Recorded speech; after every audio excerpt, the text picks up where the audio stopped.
और यहाँ पर हम बात करने वाले हैं भोजपुरी एक्ट्रेस आकांक्षा दुबे को लेकर। जी हाँ, आकांक्षा दुबे वही हैं जिनका एक गाना काफ़ी ज़्यादा वायरल हुआ था। जी हाँ, आकांक्षा दुबे का सॉन्ग बुलेट पे जीजा काफ़ी फेमस हुआ था, जिसकी वजह से वो काफ़ी चर्चाओं में थी।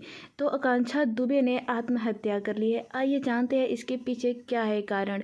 भोजपुरी अभिनेत्री आकांक्षा दुबे पिछले काफ़ी समय से समर सिंह के साथ रिश्ते में थी। वह आए दिन सोशल मीडिया पर समर सिंह के लिए अपना प्यार जाहिर करती रह रही थी।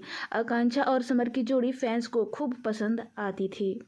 आकांक्षा दुबे ने भोजपुरी इंडस्ट्री में अपने करियर की शुरुआत राकेश मिश्रा के म्यूजिक वीडियो तू जवान हम लइका से की थी। यह म्यूजिक वीडियो काफ़ी सफल रहा। इसके बाद आकांक्षा बुलेट पे जीजा, करवटिया जैसे कई भोजपुरी म्यूजिक वीडियो में भोजपुरी के हर सितारों के साथ काम कर चुकी हैं। आकांक्षा दुबे ने 4 दिन पहले ही अपने सोशल मीडिया पर आखिरी पोस्ट साझा किया था, जिसमें वह कह रही है कि बुरी कल भी नहीं थी और अच्छी आज भी नहीं हूँ। भोजपुरी अभिनेत्री आकांक्षा दुबे ने वाराणसी के एक होटल में आत्महत्या कर ली है। बताया जा रहा है कि सारनाथ थाना क्षेत्र के सोमेंद्र होटल में अभिनेत्री का शव मिला है। वह भोजपुरी सिनेमा की जानी मानी अभिनेत्री थी।